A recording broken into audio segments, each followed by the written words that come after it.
Have you ever heard that love can change the course of history? Well, let me tell you a secret that has been hidden for more than a century. A story that history books didn't dare to tell, that Western movies chose to ignore, and that could completely change everything you thought you knew about Billy the Kid. Because before he became the most feared gunslinger of the Wild West, before all those deaths and manhunts, there was an encounter between two young men that would ignite not only their hearts but all of New Mexico. And the name of the other young man was Jesse Evans. Calm down, I know what you're thinking. Jesse Evans, the leader of the most violent gang in the territory. The same Jesse Evans who terrorized farmers and stole cattle. Yes, that very one. But what no one told you is that before they became mortal enemies, before they stood on opposite sides of the Lincoln County War, Billy and Jesse shared something that not even bullets could destroy. It was October 1875. And the sun was setting over the Arizona mountains when two horses stopped side by side at a watering hole near Silver City. On one of them, a skinny 16-year-old boy still answering to the name Henry McCarty.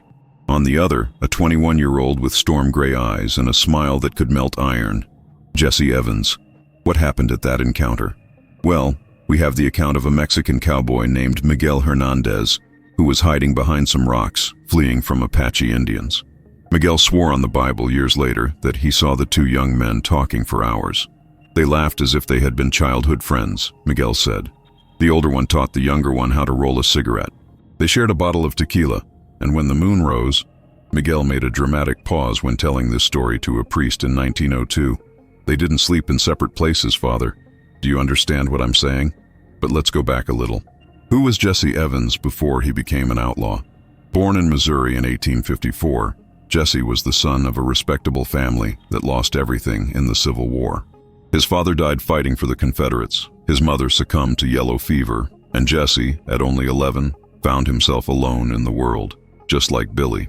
There's a letter, found in 1987 in a shoebox in the attic of a house in El Paso, that might be the key to understanding everything. The letter, dated November 1875, was written by Jesse to someone he refers to only as H. I'll read you an excerpt. H. I can't stop thinking about that night near the spring. You said you had never felt that way before. Neither had I. But we both know men like us cannot afford to feel. Still, I keep your handkerchief in my pocket, close to my heart. The one with your initials that you said your mother embroidered. Meet me at the old oak on the next full moon. J. H for Henry? The handkerchief with initials embroidered by the mother? The next full moon would have been in December 1875. Exactly when Billy disappeared from Silver City for 2 weeks, leaving everyone worried. The old oak mentioned in the letter still exists. It stands in a hidden ravine, halfway between Silver City and the hideout Jesse's gang used. And do you know what is carved into the trunk of that tree? J and H, 1875. Coincidence? I don't believe in coincidences when it comes to these two figures. Now let me tell you about a Christmas party in 1875 that might explain a lot. It was at the ranch of John Chisholm, one of the richest men in New Mexico. For some reason, both Jesse and Billy were invited. Witnesses said the two spent the whole night talking in a corner, completely ignoring the young ladies who tried to get their attention. Sally Chisholm, John's niece, wrote in her diary, "Young Henry and Mr. Lowe Evans seemed to have developed a peculiar friendship. They danced together when they thought no one was watching. It was disturbing and fascinating at the same time." Disturbing? For the standards of the time, certainly. Two men, future gunslingers, sharing an intimacy that defied all the conventions of the macho and brutal Wild West. But fascinating. That explains why so many people kept the secret for so long. There's more. A merchant named Abraham Ellis reported having sold 2 identical rings in January 1876. Mexican silver with a turquoise stone, Ellis described. The young man with blue eyes bought them both. Said one was a gift for a special friend. The young man with blue eyes? Billy. And do you know where an identical ring was found? On Jesse Evans's finger when he was arrested in 1880. But the story gets even more intense. In February 1876, Jesse was shot in an ambush. It wasn't fatal, but he needed care. Where did he go to recover? To an abandoned cabin in the mountains. And who showed up to take care of him? Exactly, our Billy. For 3 weeks, Billy vanished from the map. When he returned, he was different.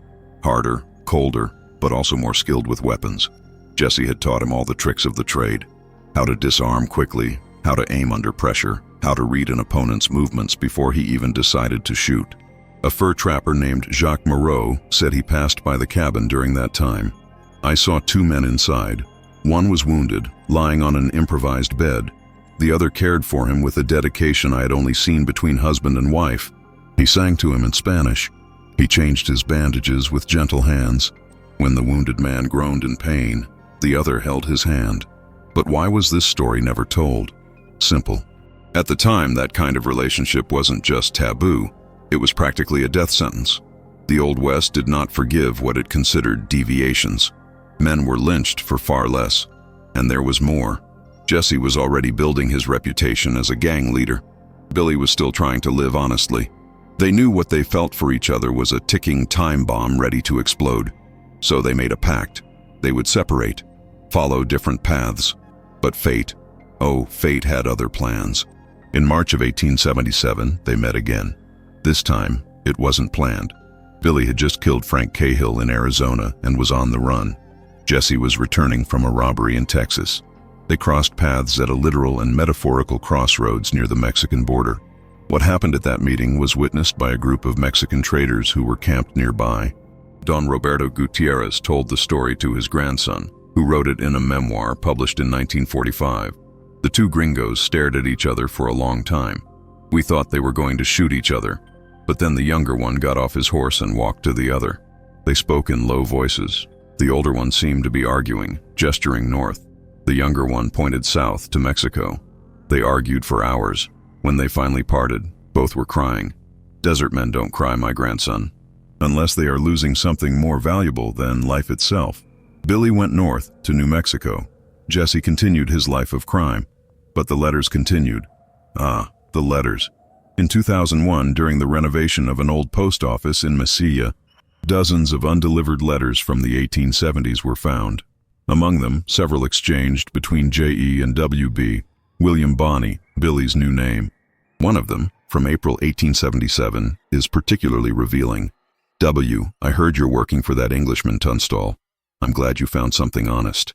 But be careful. Tunstall has powerful enemies, the same ones who pay me. If we ever find ourselves on opposite sides, remember? Aiming is not the same as hitting. Sometimes we miss on purpose. You understand? Always yours, J." That letter is prophetic, because in February 1878, John Tunstall was assassinated. And who was among the killers? Jesse Evans's gang, working for the Murphy House. Billy swore vengeance. And thus began the Lincoln County War, placing Billy and Jesse on opposite sides once and for all. Or was it once and for all? Because there is something very strange about all the confrontations between Billy and Jesse's gang during the war. On several documented occasions, they had clear opportunities to kill each other, and something always went wrong. A gun jammed. A horse balked. A shot flew suspiciously wide. At the Battle of Blazers Mill in April 1878, Billy and Jesse stood face to face for 15 eternal seconds. 15 seconds. Either one of them could have fired 10 times in that span. Witnesses said they only stared at each other, guns raised but fingers away from the trigger. It was another fighter who broke the deadlock, firing and starting the general shootout. Dick Brewer, leader of the Regulators and Billy's friend, noticed something odd. He wrote to his sister, "Billy is our best shot, but when it comes to Jesse Evans, he seems to forget how to aim. Yesterday, he had Evans in his sights for 5 seconds, said the sun was in his eyes. Sun? It was 10 at night, and Jesse was no different." Tom Hill, a member of Jesse's gang, complained in a letter, "Jesse's gone soft. He had 3 chances to get the kid and wasted them all. Said his gun misfired 3 times, with different guns. Something's wrong here." But the most revealing moment came in July 1878, during the siege of McSween. The house was in flames, Billy and the other Regulators trapped inside. Jesse and his gang were outside, waiting for them to come out so they could gun them down. When Billy finally ran out, through the flames and smoke, he passed right by Jesse, less than 2 meters away. Jesse had the gun in his hand, aimed. Billy was completely vulnerable. What did Jesse do? He lowered the gun and shouted. He went that way, pointing in the wrong direction. Years later, Jesse confessed to a fellow inmate in prison. I could see the terror in his eyes. Not terror of dying by my hand. I couldn't do it. Simple as that. I couldn't. But the story gets even more complicated and tragic, because in September of 1878, there was a secret meeting. It was arranged by a prostitute named Rosa, who worked in a brothel in Fort Sumner. Rosa was one of the few people who knew the secret about Billy and Jesse. They needed to see each other, Rosa told a journalist in 1923. They were destroying themselves. The war was killing them inside. So I arranged a meeting, in a room in the back, away from prying eyes. What happened in that room? Rosa said she heard crying, a lot of crying, and then silence. When they came out, hours later, something had changed. Billy seemed more determined. Jesse seemed broken. A week later, Jesse Evans disappeared, simply vanished. He abandoned his gang, his territory, everything. Some say he went to Mexico, others to California. But there's a more interesting theory. In 1879, a farmer in Colorado hired two cowboys. They introduced themselves as cousins, William and James Smith. They worked hard, kept to themselves, and shared a small cabin. The farmer, George Patterson, said they were the best workers he ever had. But there was something strange. They wore identical rings, and sometimes when they thought no one was watching, they touched each other in a way that, well, cousins don't touch like that. William and James worked on the ranch for 6 months. Then, one March morning in 1879, they disappeared. They left a note. "Thank you for everything, but our past has caught up with us. We must go separate ways." Again, March 1879, exactly when Billy the Kid resurfaced in New Mexico, more violent and determined than ever, and when Jesse Evans reappeared in Texas, forming a new gang. But the letters continued. Always coded, always careful, but they continued. One of them, intercepted by a Pinkerton detective but never decoded at the time, read, "The North Star still shines, even when clouds hide it. The coyote howls at the moon, knowing it will never come down to meet him. But the howl and the shine are enough. They are all we have." Poetic? Without a doubt. Tragic? Completely. Because Billy and Jesse were trapped in a time and place where their love was not only forbidden, it was unthinkable. They were products of the Old West, where masculinity meant violence, where tenderness was weakness, where loving another man was worse than killing 20. So they sublimated that love into violence. Every shot Billy fired, every robbery Jesse led, was a way of screaming to the world a love that could not be named. They became the legends they became, not despite that love, but because of it, and there's more evidence. In December of 1880, Billy was captured in Stinking Springs. Among his belongings, officers found a photograph, not of a woman, as would be expected, but of a man. The face had been scratched out, made unrecognizable, but on the back, in shaky handwriting, it read, "Forever and ever, even if forever is impossible." The handwriting. Compared with known documents of Jesse Evans, the similarity is 89%.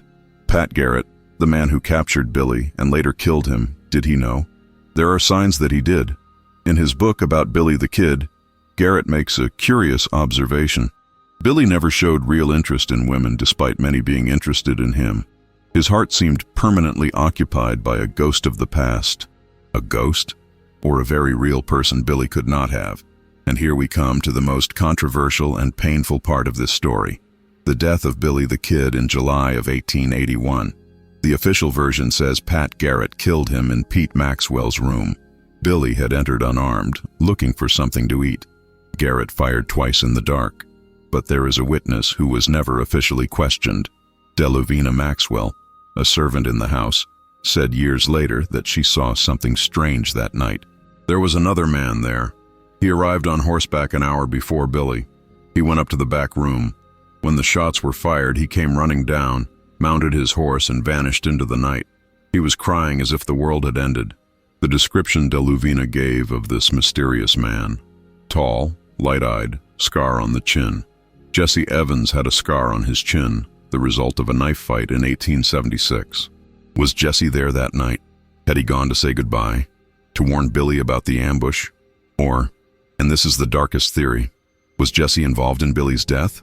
There is a document found in the Wells Fargo archives in 2005 that might shed light on this. It is a payment receipt. $5,000 paid to J.E. in July of 1881 for special services. $5,000 was a fortune at the time. What service would be worth that much? Unless someone had paid Jesse to betray Billy, to lead him into the trap. And Jesse, torn between love and survival, between heart and gun, had chosen to live with the guilt instead of dying with honor. If this is true, it explains what happened to Jesse afterward. He vanished completely after July 1881.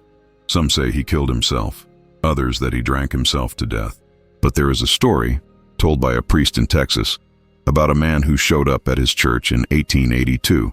He wanted confession. The priest said he had committed the worst of sins, not murder, that he had confessed before, but betraying the only person he ever truly loved. He said Judas was lucky to be able to hang himself, that he, Jesse, was condemned to live with his betrayal. Jesse Evans officially died in 1885 in a shootout in Texas, but the dead man was unrecognizable, his face destroyed by bullets. Was it really Jesse? Or had he finally managed to escape, assume another identity, try to forget? In 1920, an old man arrived at a nursing home in San Francisco. He said his name was James Wilson, had no family, no past, but the nuns noticed something strange.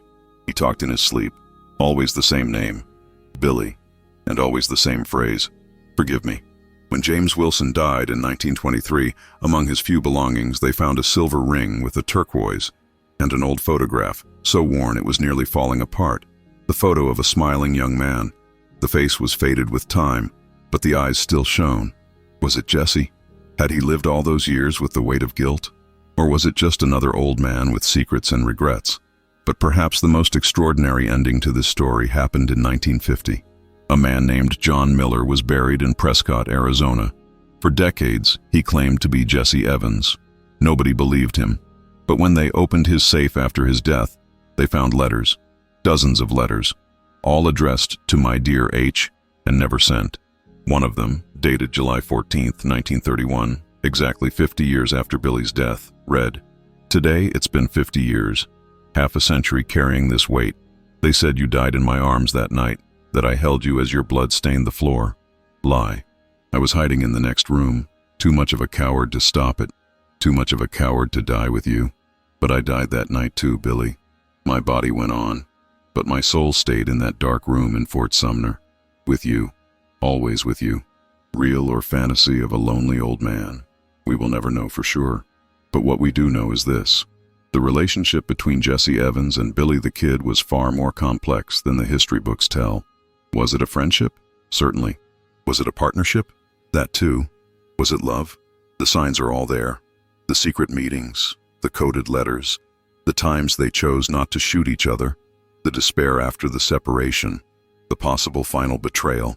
Everything points to something far beyond a simple friendship between outlaws, and that changes everything we know about the Old West. Because if two of the most feared gunmen of the time could harbor such deep feelings for one another, what else did official history hide? How many other stories of love, friendship, and betrayal were buried under the desert sand? Billy the Kid and Jesse Evans teach us that even in the most hostile, most violent, most macho environment possible, love finds a way. It may be a tortuous, painful path that ends in tragedy, but it is a path nonetheless. They also show us the terrible price that intolerance exacts. Two young men who could have had completely different lives if they had simply been able to be who they were. Instead, they became killing machines, trying to prove a masculinity society demanded, while hiding the truth about their hearts. How many Billys and Jesses have there been throughout history? How many exist today?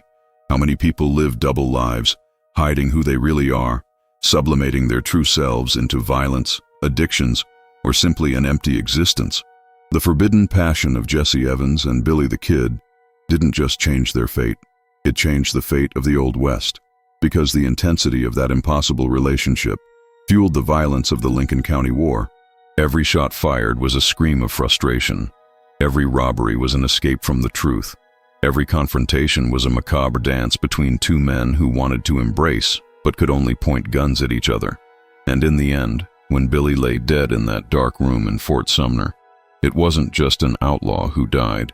It was the end of a love story that could never be fully lived. Jesse Evans survived, but testimonies suggest he spent the rest of his days as a ghost, haunted by what he did and by what he couldn't do. There is one last letter I want to share with you. It was found in 2010 during the demolition of an old brothel in El Paso. It was hidden inside a false wall, along with other letters and objects from the 1870s. It's not signed, but handwriting analysis suggests it was written by Billy the Kid. It was never sent. Perhaps he knew Jesse would never receive it. Or perhaps some things are easier to write than to say. Jay, they say tomorrow they might catch me. Pat Garrett is getting closer and I have nowhere else to run.